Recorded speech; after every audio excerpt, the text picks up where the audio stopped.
sobre sus hijos menores.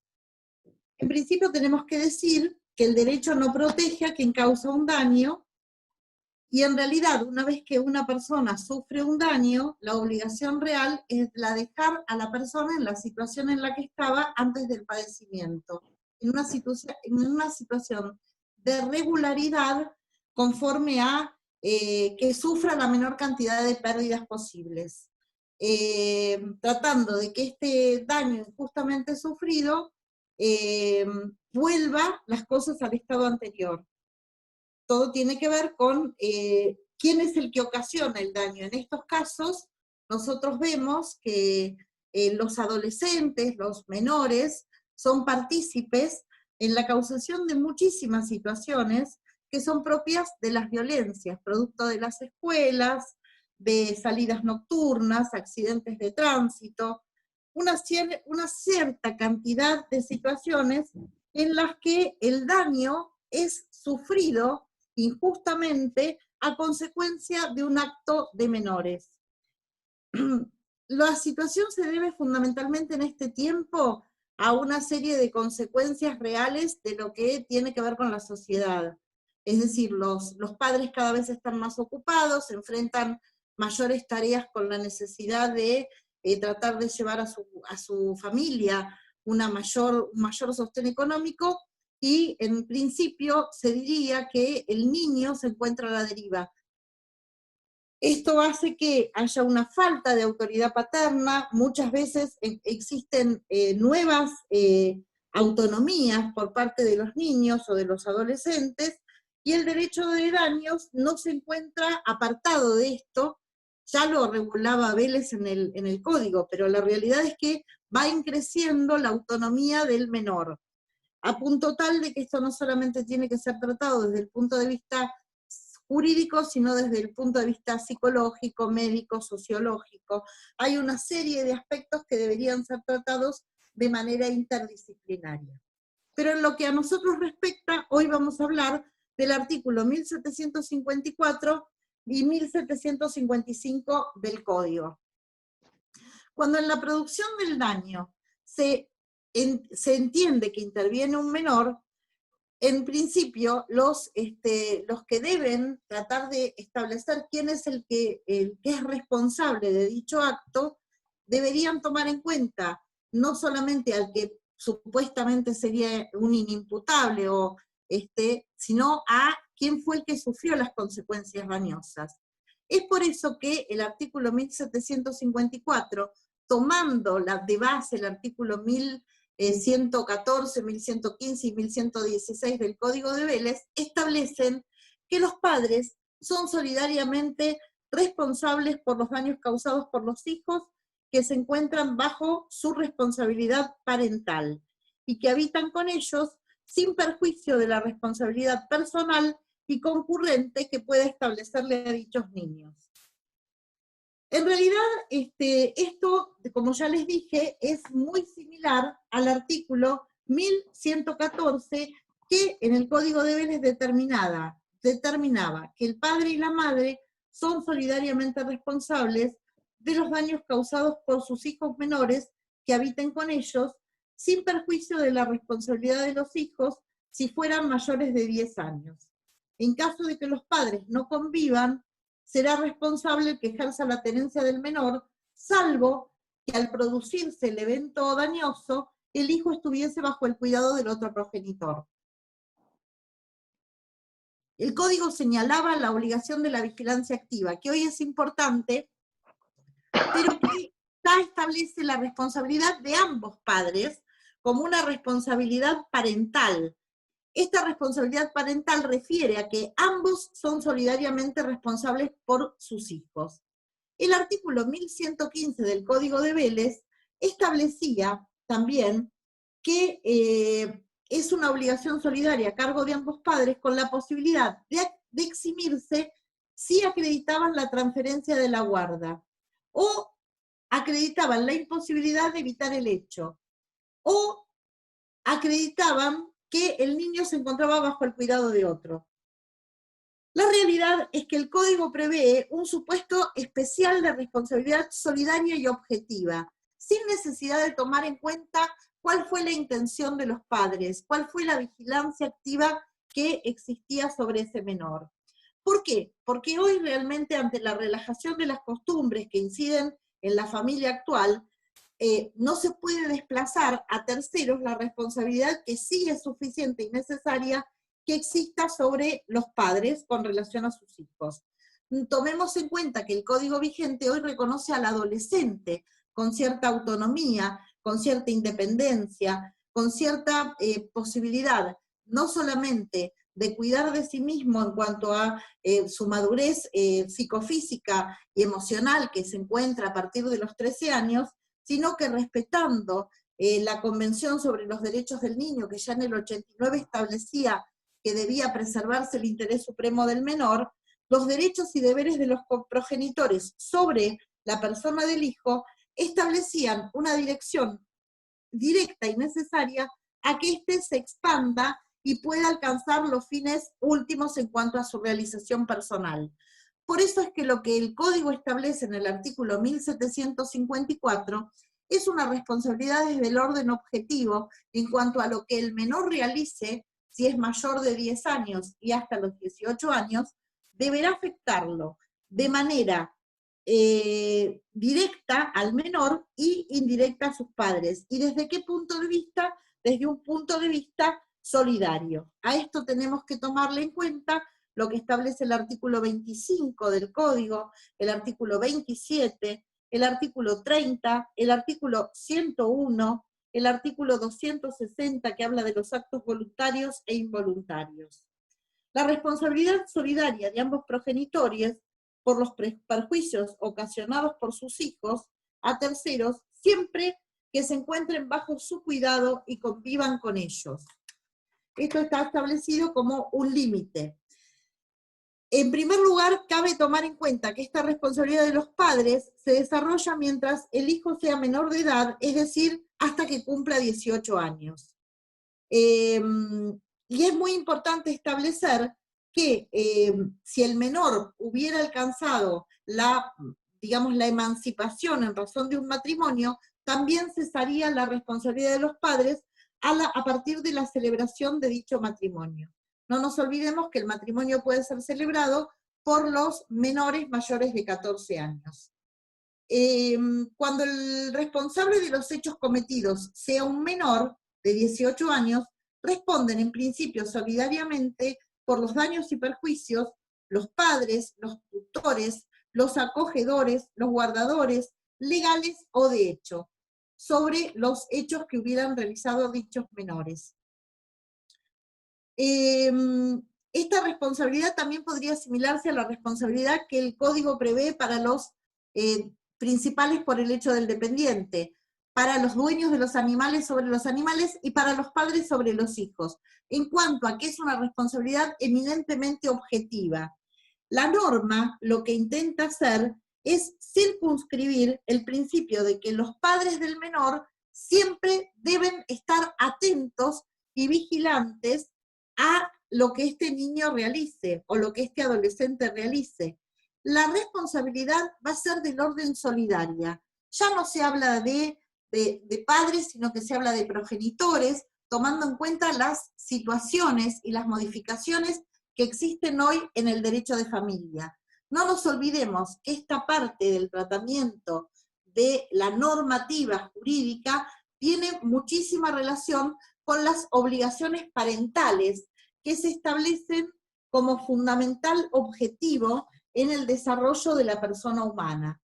La responsabilidad parental está establecida a partir del artículo 638 del Código Civil, que establece que la responsabilidad parental es el conjunto de deberes y derechos que corresponden a los progenitores sobre la persona y los bienes del hijo, para su protección, su desarrollo, su formación integral, mientras éste sea menor de edad y no se haya emancipado. Esto se refuerza con el artículo 639, que establece el principio de autonomía progresiva del menor. Es decir, este principio de autonomía progresiva aparentemente establecería cierta responsabilidad en cuanto al discernimiento de los hechos que el menor asuma. Pero la ley es extremadamente clara y no se debe confundir la responsabilidad parental con el principio jurídico que establece el 1754, en cuanto a que los padres son solidariamente responsables por los daños causados por sus hijos que se encuentran bajo su responsabilidad parental y que habitan con ellos sin perjuicio de la responsabilidad personal y concurrente que pueda caber por cualquiera de los hijos. Corresponde, es una obligación de los padres, desde el orden concurrente, vivan o no vivan en común, porque no se olviden que hoy los padres pueden estar en distintos lugares, pero ambos son solidariamente responsables con relación a las situaciones de hecho que sus hijos asuman. Aún se establecía que en caso de que el menor estuviera provisoriamente al cuidado de otra persona sin que exista una denegación sobre la tutela del mismo, los padres no podrían, digamos, desconocer esta responsabilidad que tienen sobre los hechos que el niño asuma. En cuanto a los supuestos de vigilancia transitoria, resulta oportuno señalar que existen ciertas reglas generales. Desde el momento mismo en el que el menor comete un hecho, aunque se encontrara al cuidado de parientes, abuelos, vecinos, tíos, amigos, por periodos cortos, la ley no podría, digamos, desconocer la responsabilidad de los progenitores. Estas personas actúan de manera desinteresada y generosa con relación a los progenitores, pero el niño siempre va a continuar bajo el cuidado de sus padres. Por lo tanto, no podría existir ninguna posibilidad de delegar esta responsabilidad en aquel que estuviera a la guarda provisoria del menor. En principio, esto no exime de responsabilidad a los padres, a menos que del hecho mismo o del análisis del nexo causal derive que resulte una responsabilidad de quien había ejecutado el cuidado transitorio. Es decir, en cuyo caso los damnificados estarían autorizados no solamente para demandar al niño y a sus progenitores, sino a aquel que ejercía el cuidado sobre él mismo. El código trata de establecer, en principio, que ante un autor que tiene discernimiento por hechos ilícitos en los términos del artículo 261 del código, y por lo tanto el deber de resarcir, las disposiciones referidas a la responsabilidad serán aquellas que apliquen el artículo 1749 de responsabilidad por los hechos propios.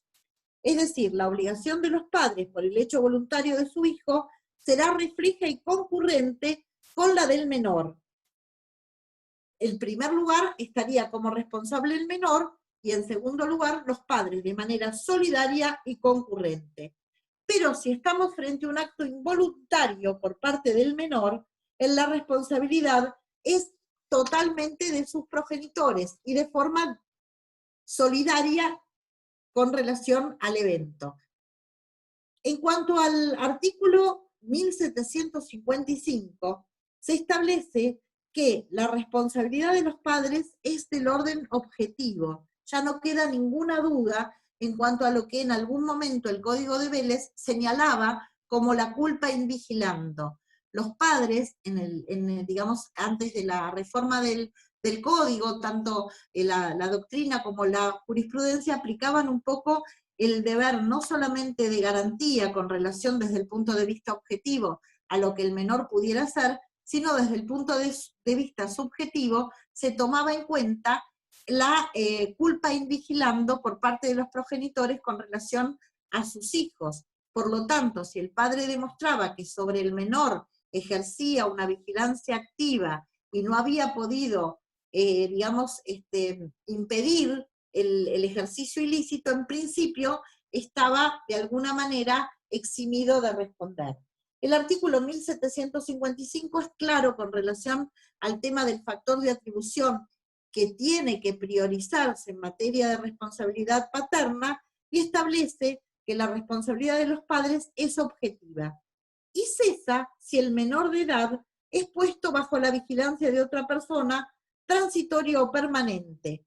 Acá volvemos al tema de lo que habíamos desarrollado anteriormente en cuanto a cuál es el grado de vigilancia, si fueron unas horas, si fueron unos días, si fue circunstancial, si hubo participación suficiente y necesaria de aquel adulto que estaba bajo el cuidado del menor, pero en principio los padres no se eximen de responsabilidad, aún en caso de que haya haya sido puesto bajo la vigilancia de otra persona.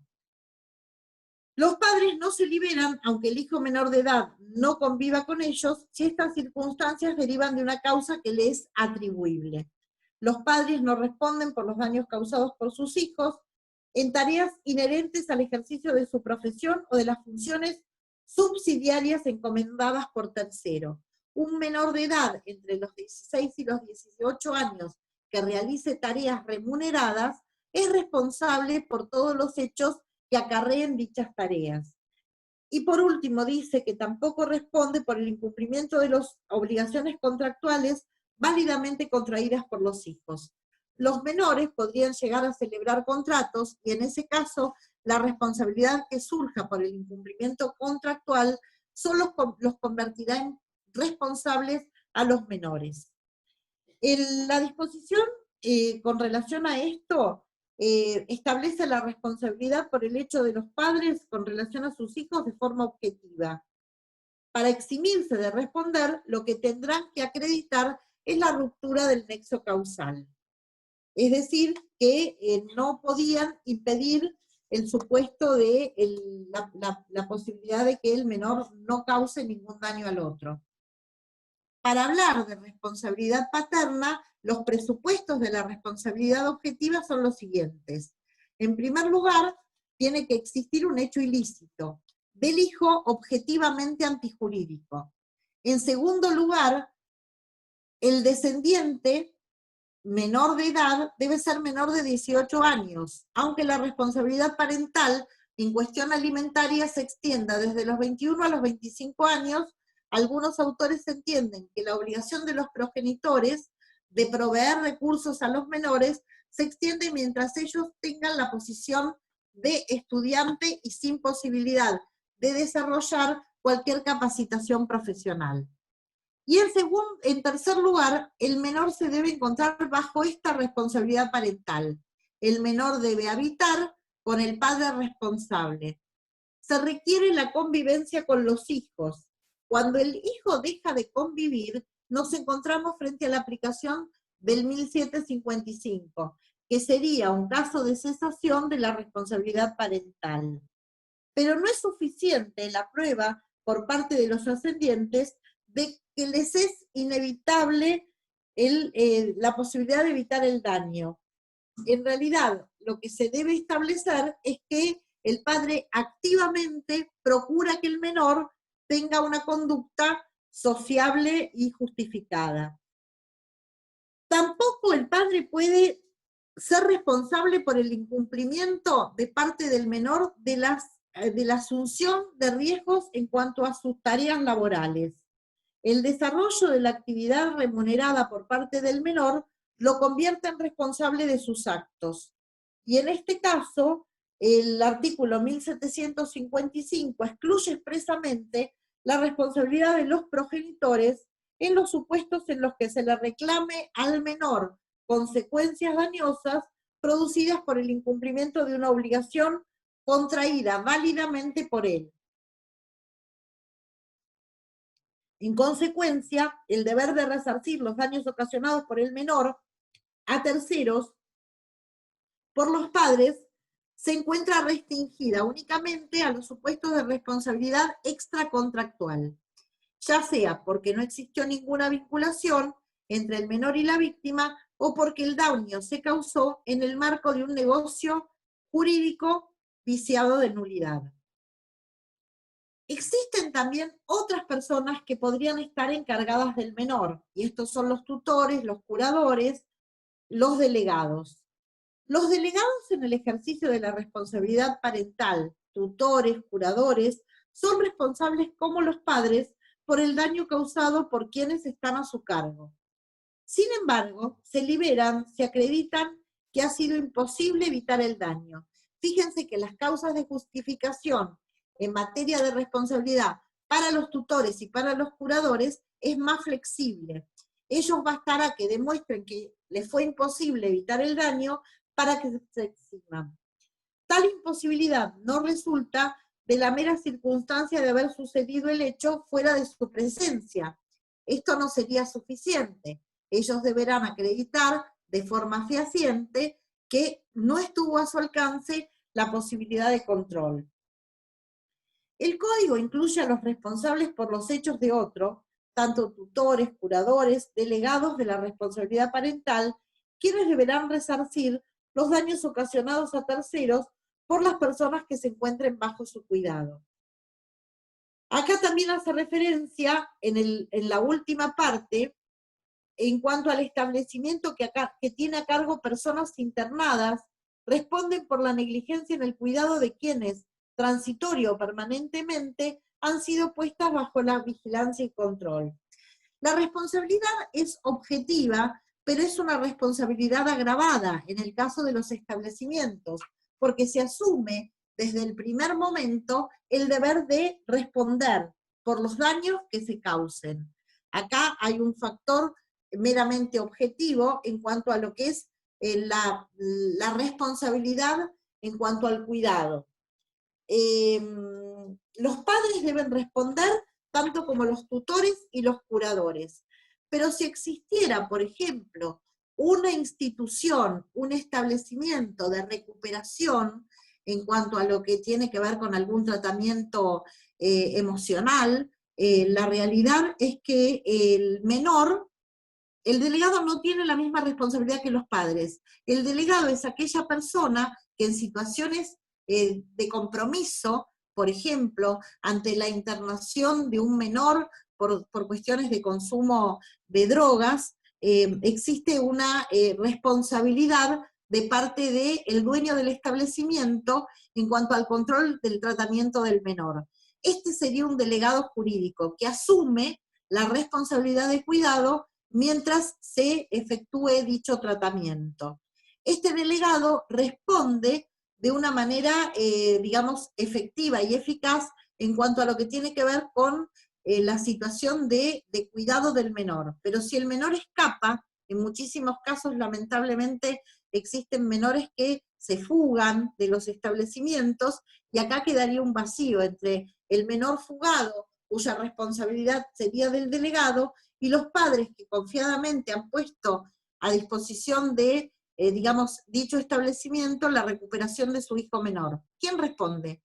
Si el menor fugado hace digamos, un hecho ilícito rompiendo vidrieras de varios locales, es identificado y está bajo un descontrol porque está en estado de recuperación por su situación de consumidor de drogas, en principio el delegado bastará con que demuestre que no podía, digamos, controlar a dicho menor para que los padres asuman dicha responsabilidad. La realidad es que todo está conjugado y por eso intervienen tanto los tribunales de menores. Si se fugó de forma voluntaria, les pongo este ejemplo porque lamentablemente es bastante corriente en algunos establecimientos donde hay menores en recuperación, que dichos menores, cuando tienen esta situación de tránsito, vieron que hay hogares de día, donde el menor permanece durante varias horas al cuidado de ciertas instituciones, y en algún momento no vuelve a la misma, y los padres, desconociendo esta situación y confiados en que el menor está, hacen un viaje y el menor queda a la deriva. En ese caso hay que buscar quien haga el reconocimiento y la búsqueda de persona, pero en el tránsito donde el menor todavía no ha sido localizado, puede realizar daños a terceros. ¿Quién es el que responde? En principio el que responde es el delegado de la institución.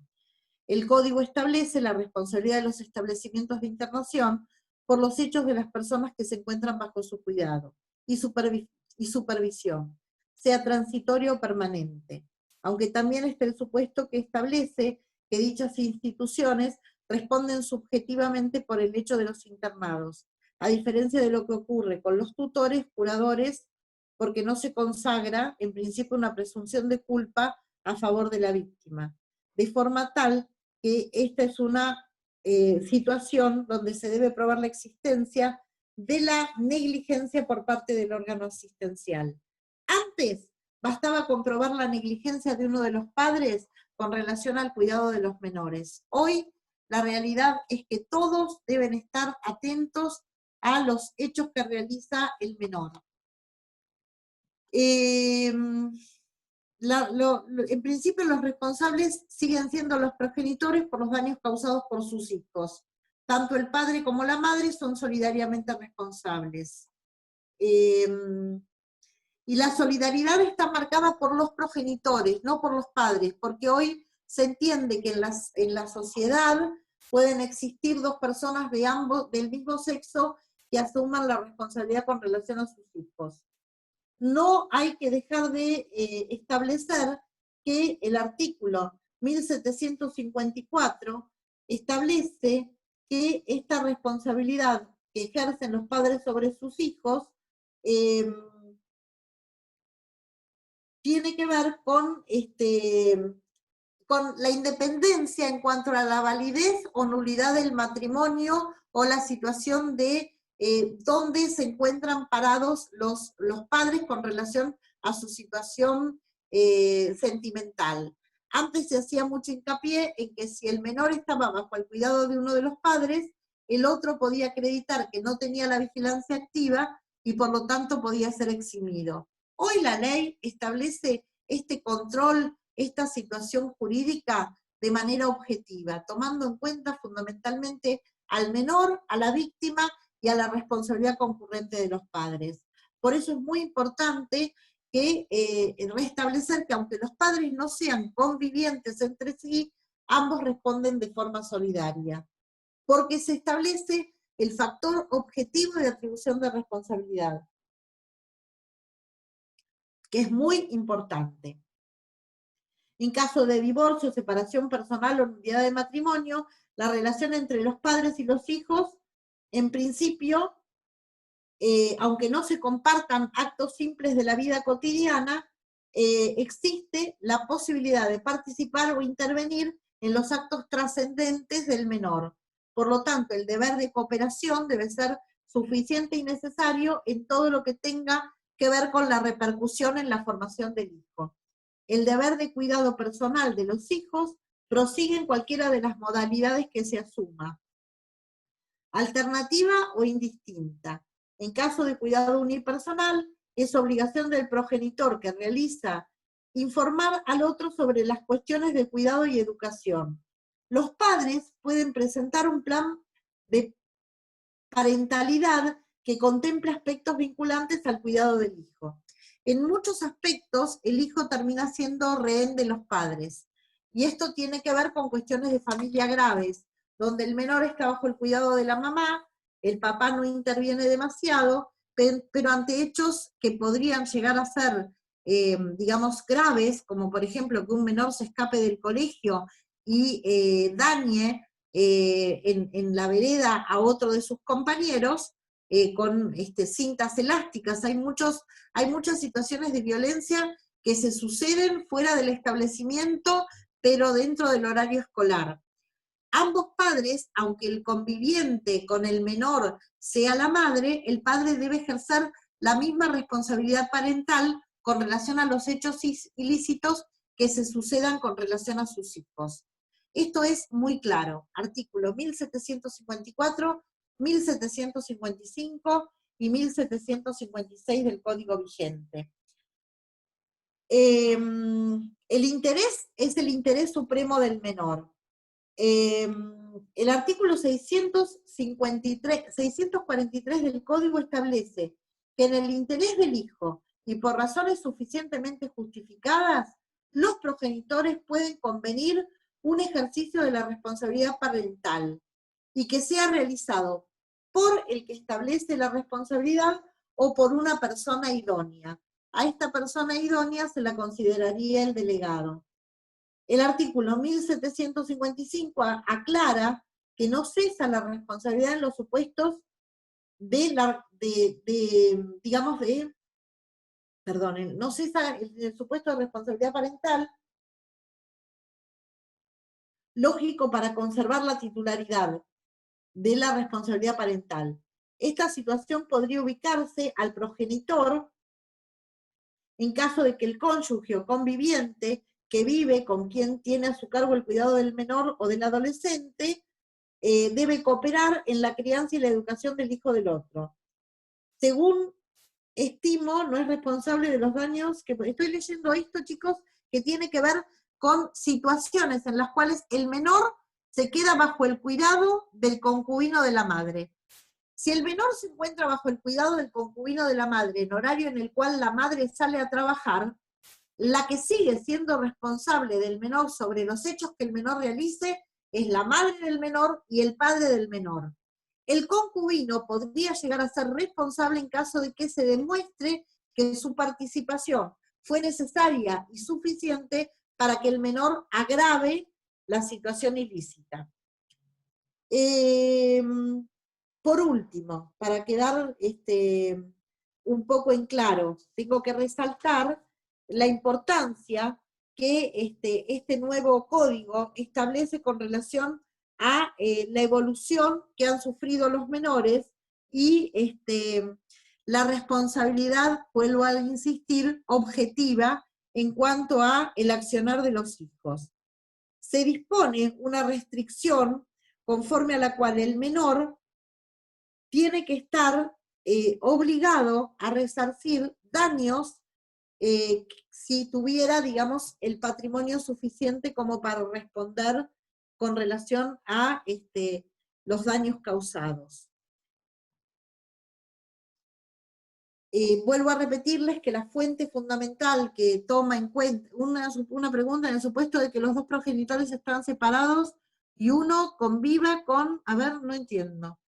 El tutor existe cuando no existe ni padre ni madre del menor, y existe un responsable con relación a dicho menor, que sucede en lo que tiene que ver con la administración, disposición y cuidado del menor, y se establece a partir de que los padres no estén vivos. El curador nace a partir de la incapacidad del menor y va a ser el responsable también en cuanto a lo que tiene que ver con la administración y cuidado del incapaz o del menor. El delegado es aquel que hoy la figura lo prevé para casos en los cuales los padres se encuentren incapacitados para el ejercicio de la responsabilidad o ellos mismos autoricen a dicha persona a que se haga cargo del menor.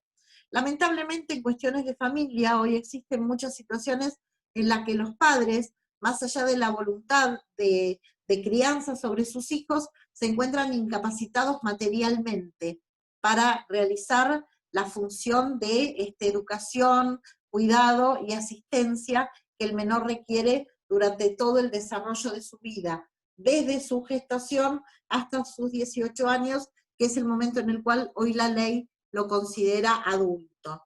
La realidad es que el menor podría tener cierta vinculación con algún afecto que es importante para el menor, y allí estarán los asesores de incapaces para establecer quién sería el responsable.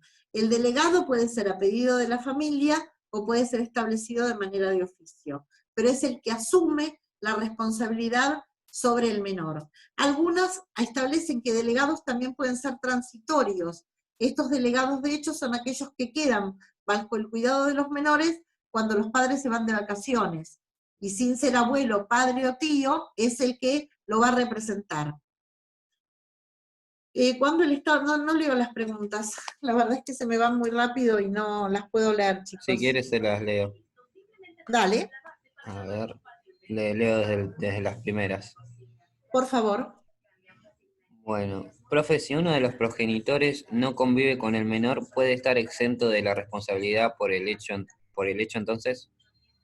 No, la realidad es que no. En principio, ambos padres son los responsables sobre los hechos del menor.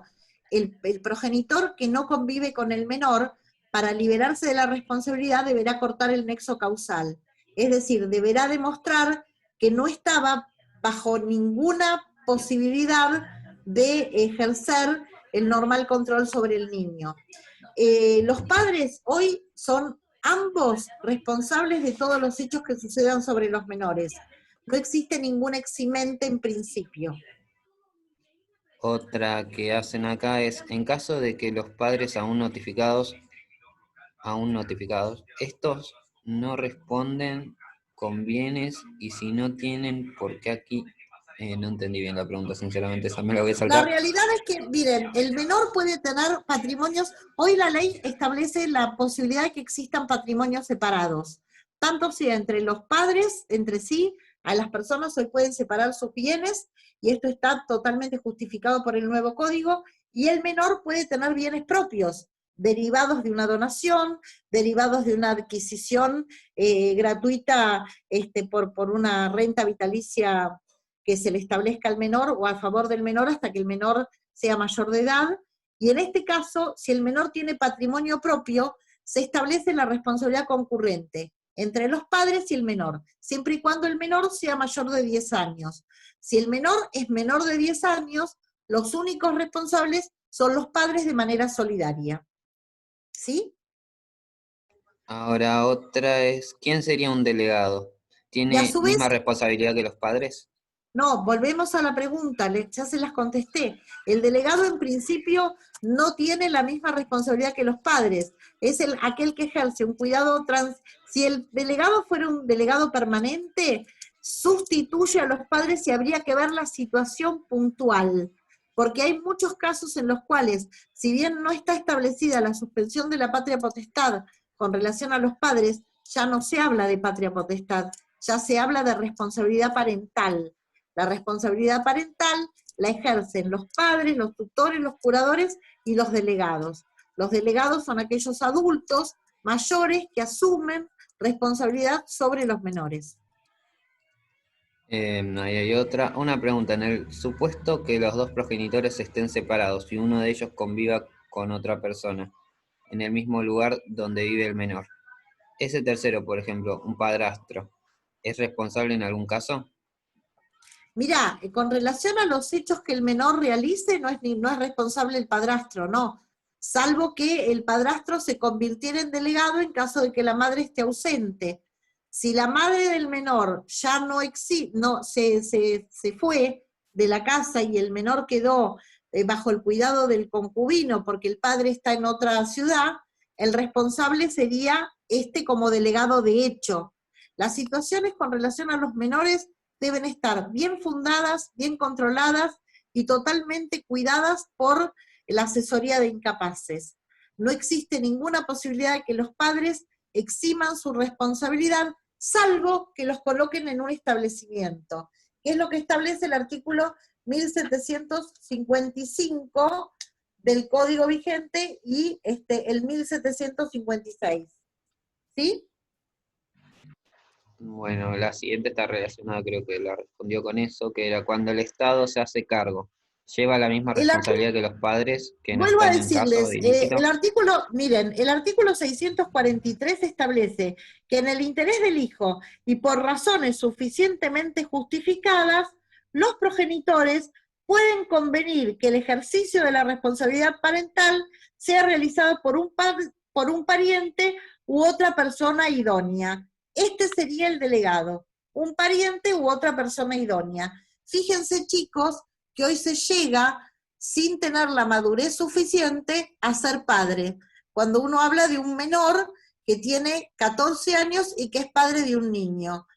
Muchas veces el cuidado del hijo del menor lo ejerce el delegado, la tía, la vecina, que está establecido como responsable adulto a cargo del menor. ¿Sí? Artículo 643 del Código. Y la última que tengo por acá es, ¿qué diferencia hay entre el delegado, el tutor y el representante? Bueno, eso ya lo vimos. El delegado es el que, conforme al artículo 643, está establecido con las causas justificadas para que ejerza la responsabilidad parental sobre el niño. El tutor es el que asume la responsabilidad ante la ausencia de los padres. Y el curador es el que, ante una situación de incapacidad suficiente, también asume la responsabilidad sobre el incapaz. Artículo 1756 establece que los delegados en ejercicio de la responsabilidad parental, los tutores y los curadores son responsables como los padres por los daños causados por quienes están bajo su cargo, pero se liberan acreditando que les ha sido imposible evitar el daño. Acá lo que se establece es que para los tutores, los curadores y los delegados existe un factor de atribución subjetivo, y bastará con demostrar que les fue imposible evitar el daño, que no tuvieron el control suficiente para cortar el nexo causal. ¿Sí? Bueno, no hay más en el chat, por lo menos. Si alguien quiere hacer una pregunta más, se puede desmutear. Bueno, yo los escucho, chicos.